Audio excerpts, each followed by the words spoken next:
Hello, everyone, and welcome back for another episode of the Outdoor Adventure Series podcast, where we celebrate individuals and families, businesses, and organizations that seek out and promote the exploration, stewardship, conservation, access, and enjoyment of the outdoors. Our guest today on the Outdoor Adventure Series is Ian Mackay, Executive Director at Ian's Ride. Ian is an outdoor enthusiast and accessibility advocate. He believes that nature is the best medicine and community is instrumental to an individual's success. Ian's Ride is a 501c3 nonprofit organization that advocates for more accessible outdoors by offering annual events for people with mobility impairments, demonstrating what's possible for people of all disabilities. Ian, it's a pleasure to have you on the Outdoor Adventure Series podcast. Thank you, Howard. It's an honor to be here. Fantastic. And I want to give a quick shout out to our friends at Rails to Trails. We had Kevin Belanger on our show, I think, my God, I want to say it was last year.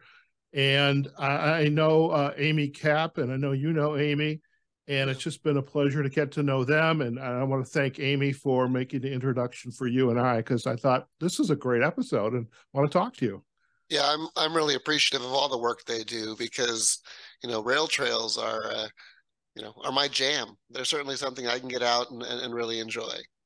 And fantastic. And you know what I'd love to do is to perhaps take a little bit of a trip down memory lane. We don't have to go real deep, but I'd like for our listeners to learn a little bit about you and your background. And I guess one question is, have you always been an outdoor enthusiast? Sure. So the answer to that is yes. I most definitely have always been an outdoor enthusiast. But let me give you a little bit of background. First off, I'm paralyzed from the neck down. So I'm a quadriplegic, and I was injured in 2008. I loved riding my bike. All right, I just enjoyed riding around town. I rode to college every day, and one day I was coming back down from UC Santa Cruz, where I was going to school, and it's a campus up on a hill, and I was going kind of fast down the bike path, hit some sand, went into a tree, and I broke my neck. Spent the next 3 months in a hospital, kind of learning how to live as a paralyzed man, and then I spent the next 3 years at home. I had to move to Washington State. I'm living in Port Angeles now, and I had to move here because I no longer could live with college roommates. They couldn't help a ventilator dependent quadriplegic, and so I moved with my family. For the next 3 years, I was lonely. I'd left my friends, and I left my education, my academic background, and really my community. And I was also then just trying to figure out how to live, without the physical means that I'd had my whole life. And it was bad. Yeah, a lot of time in front of the television, a lot of time, playing computer games, until I finally started getting out a little bit. I live really close to a rail trail called the Olympic Discovery Trail. It's actually the westernmost section of the Great American Rail Trail. And I'm only about a third of a mile from there. And so I would go down, and I'd only go like a quarter mile at a time at first. I was really nervous because, I'm vulnerable. Like I said, I was vent dependent. I was on a ventilator 100% of the time until about a year after I was injured, when I did regain the ability to breathe. But I never regained the ability to cough, like to clear my throat. And so, problems could arise, and I need to be able to get help. And I really wanted to kind of explore the outdoors on my own, independently, be a grown-ass man and get out there and do the things that I love. And so I was fortunate that Apple, right around that time, released a new feature in their operating system that allowed me full control of a phone. And once I had access to a phone, then I had like this tie back to home or caregivers, where I could call for help. And so then I'm out there on my own, and if I'm having a problem, then I could just call and someone would be out there.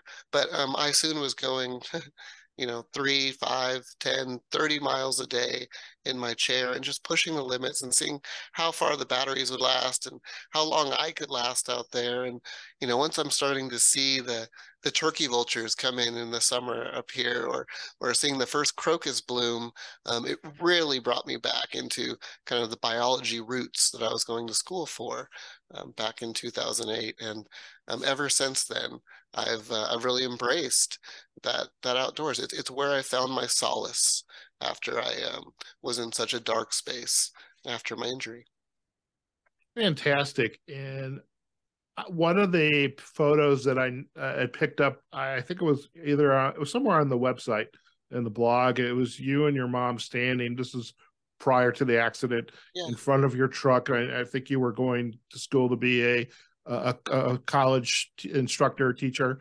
Uh-huh. And your mom looks like a really enthusiastic type woman.